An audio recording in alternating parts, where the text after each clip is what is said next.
Nagbabalik po tayo dito sa loob ng Phil Oil Flying V Center sa lungsod ng San Juan. As we see all the lovely ladies sa ating Smile You're on Cam segment. San Sebastian trailing by 11 here at the start of the second period. Glad to have you with us. Aton Rojas together with Nix Bustos. And we also have Siege Tatenko at courtside. The broadcast partners working double time today. Double time, overtime. Way beyond my working hours. Pero okay lang. Kayod, racket pa more. Kalisaan. Jab step, takes the three. Valdez faking. Here's Navarro. Navarro back to Valdez. Misfiring on that triple. Here's Baityong. Baityong giving it to Renzo. Navarro sees that there's only 4 seconds remaining. Kalisan! There's that baseline operator I was talking about. Yung mga abang-abang sa ilalim, just filling in the gaps is Michael Kalisaan. A turnover caused by the San Sebastian. Look at Kalisan! Michael Kalisan, he loves that spot. Mga tipong Ryan Aranya, yung mga galawang ganon sa baseline. A Vivo perfect shot, perfect selfie. Michael Kalisaan pumipiesta sa ilalim. Good.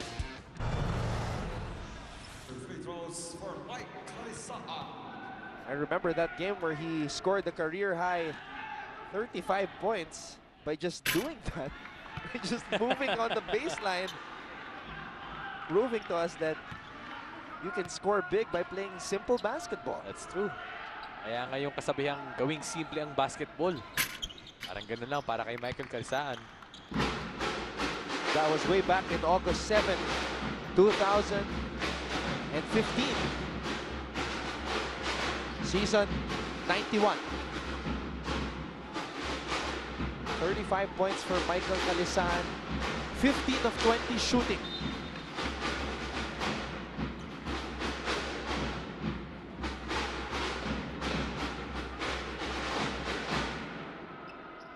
Right now, Anton, 7-1 run by the San Sebastian Stags, cutting this lead down to 8.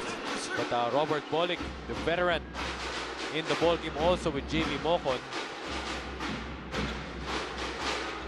Soberano from the corner. Ayan na. AC Soberano dropping the first 3-point bomb of the day.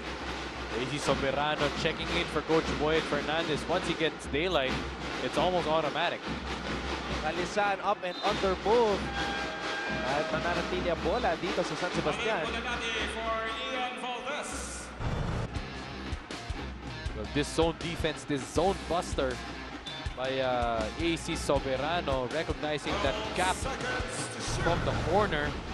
Great find by JV Mocon.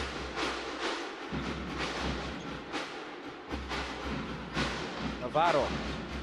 David on the drive. Kalisaan. Nakaabang na si JV Mocon. Jason David lets it fly.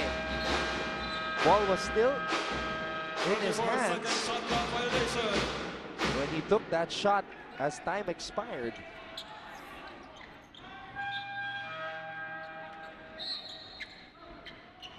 Well, Michael Kalisaan to start the ball game, he was 0 out of 4, but since then, yun nga, yung pagka-baseline operator na sa ilalim, 3 out of 5, making a living sa baited area. But a great job, better job here by Alfred Gayosa, forcing that turnover. Forcing that offensive foul committed by Robert Bolick. That's his second personal foul. And one thing the aggressive defense of San Sebastian does is it frustrates opposing teams. Kasi nakadikit talaga eh. And that is the goal of every amateur team. You know, at least in the Philippines, just like earlier, CSP had that suffocating defense on the Perpetual Help Altas, forcing them to really not get their shots. And, you know, just a field day for the CSP Blazers, winning by double digits, 20+.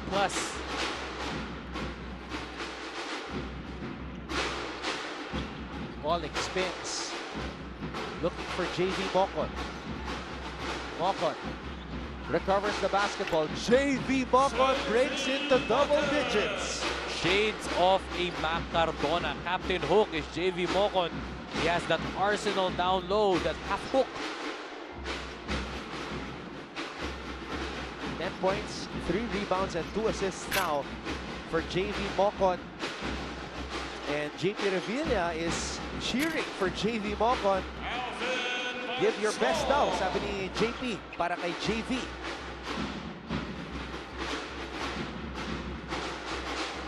Si Samuel Dave naman is also cheering for San Beda.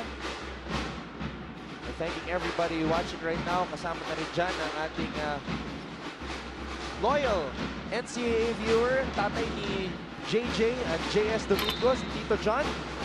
Watching all the way from Maykawayan, Bulacan. Maraming salamat po, Tito.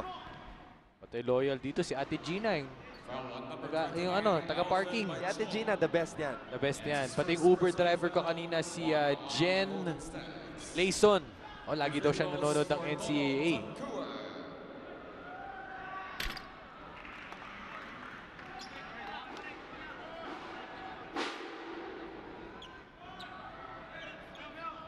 Donald Tangqua on your screens. Donald is actually a fan of highlights. Yeah, so sa lahat ng mga gumagawa ng Donald Tangqua highlights, ipadala niyo sa kanya. At Donald Pierre. Red Lions lead the Golden Stags 32-20. We'll be back.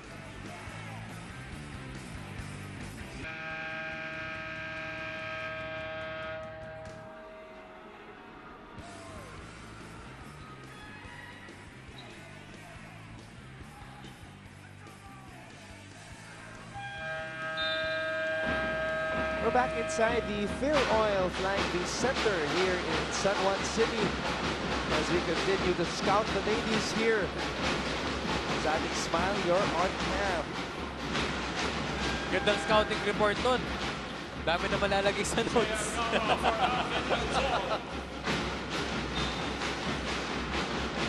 Pero right now, mas mainit na aksyon. San Beda led by as much as 14.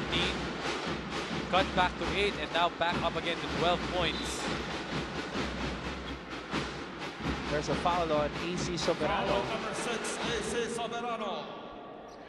Now from where we're sitting, Mix, you might notice the San Beda fans with those lion shirts up in the stands. Ang tawag sa kanila, sa grupong yan, Konyo Boys. Konyo Boys. Konyo Boys. And they're celebrating their 6th anniversary today. That is why that group is here. Nakausap ko ang ilan sa mga miyembro ng Konyo Boys kanina, and they were telling me that they've been part of the San Beda community since they were kids, and they're celebrating their 6th anniversary today. As a group. As a group. Konyo Boys. Yeah, the Konyo Boys. Happy 6th anniversary to the Konyo Boys. Bakit daw Konyo Boys? You know what? I asked that question, and sa Kastila daw, yun daw yung mga sosyal. Pagdating sa mga Kastila. But in Tagalog, it means something else, which I cannot say. Correct. So yun na lang daw. Ganda rin ang t-shirt nila, mga Leon talaga. Leon talaga. Dapat si Robert Bolin bigyan ng ganyan. Represent. JV Mocon called for traveling there. Checking in the ball game for the first time is Raj Tonko, a champion from 2 seasons. If I'm not mistaken, also season 90. Yep. Raj Tonko was part of that championship season 90.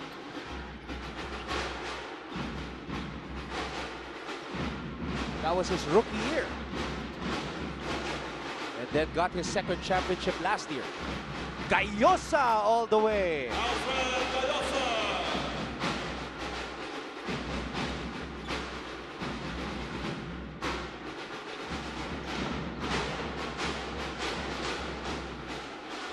Mocon. Oh, that's another offensive foul here. This time it's on Donald. All right, let's go back to Siege Tantenko. Siege? Yes, Anton, hindi man team captain si JV Mocon, kinikilala siya ng kanyang teammates bilang isang leader. May kita natin siya ang nangunguna sa pag-uusap sa court. Siya rin ang nagpipigil sa mga teammates kapag may nagiging emosyonal. At syempre, malaking tulong sa kanya na meron siyang experience sa sistema at ugali ni Coach Boyet because they played together for one season before Coach Jamay came in.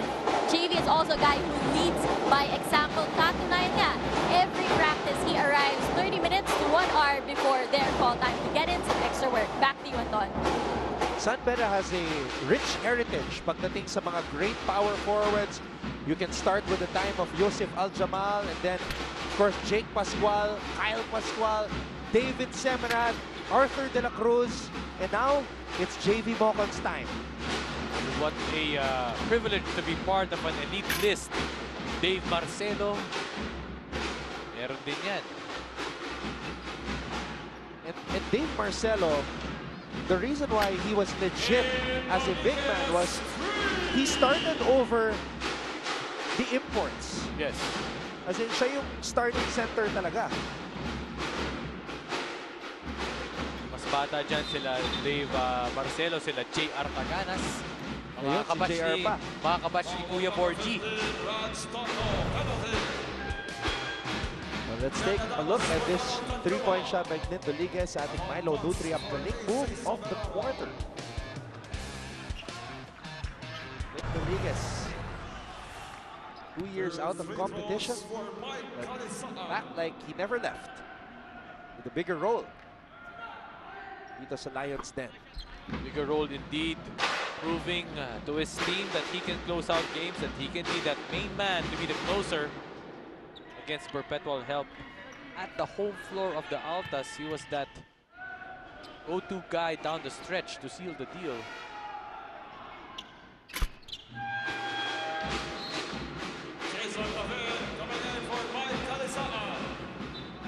Yeah, I remember that game in Las Piñas.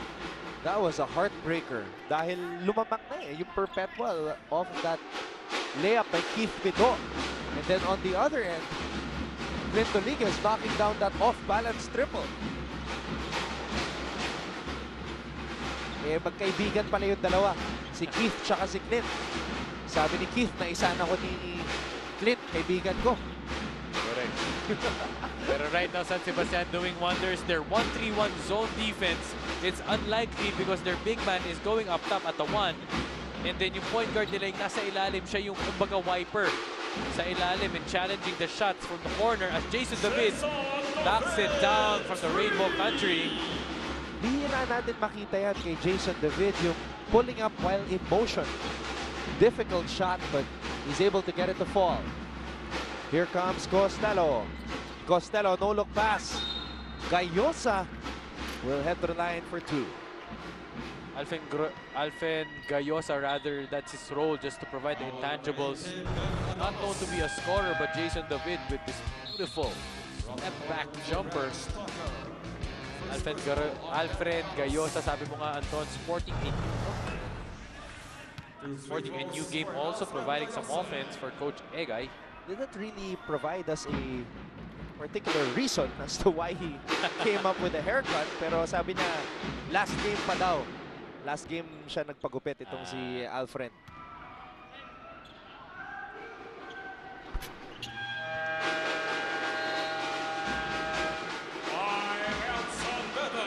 Timeout by Coach Boyet Fernandez as the lead of the Red Lions has been cut down to 6.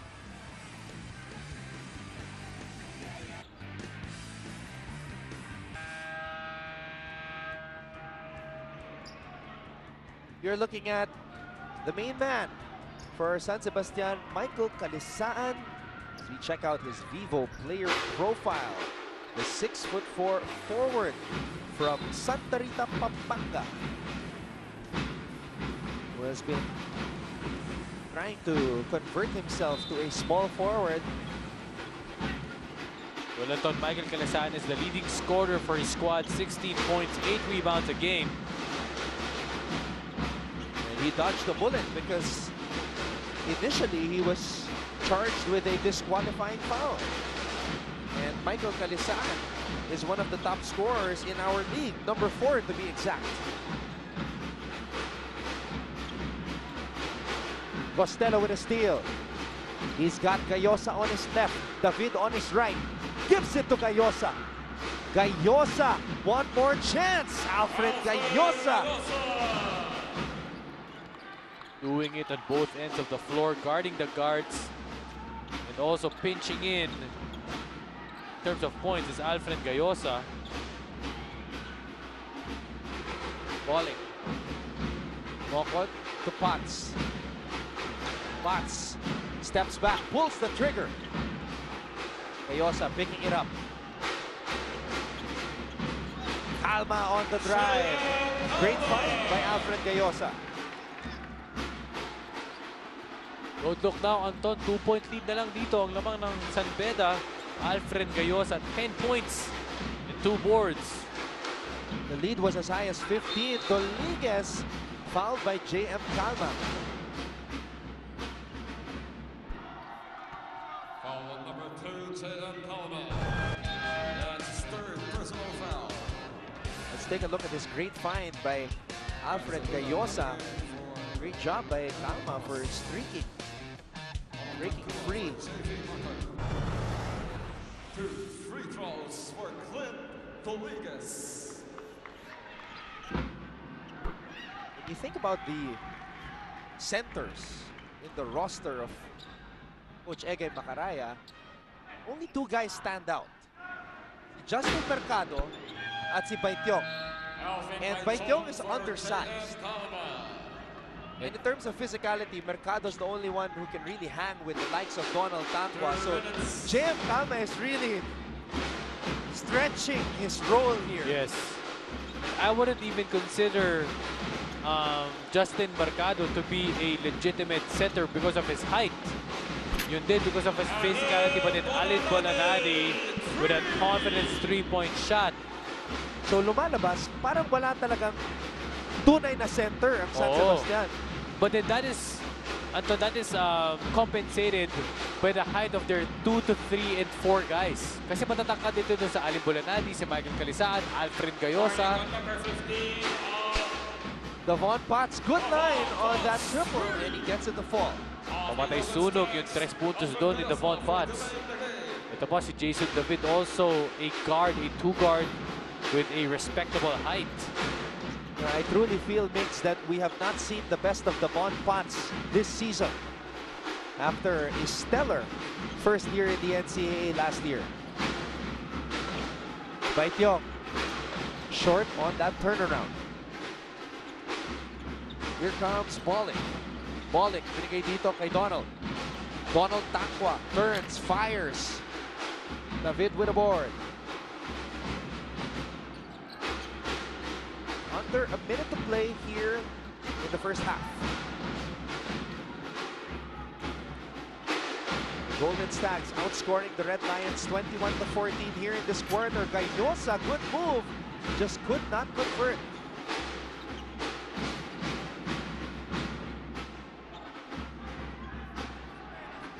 Here's Balling, wanting to take the last shot of the first half. Balling accelerates. Robert Balling, what a move! A highlight play from the King Lion.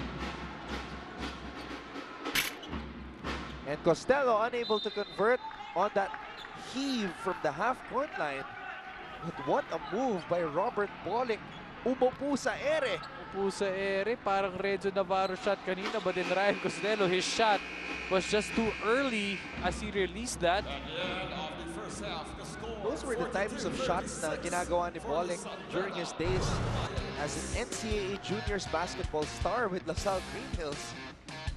And he was just scoring at will. But we have to commend San Sebastian for coming up big in the second quarter, outscoring itong Red Lions 21-16. Devon Potts coming alive. He's got 8 points. This was that move I was talking about. He's got the green shoes on, paying tribute to LaSalle Green Hills. former NCAA junior star, now the King Lion of the Red Lions in San Beda College. At ang mga bedista lamang kontra sa host school ng NCAA at the half 42-36.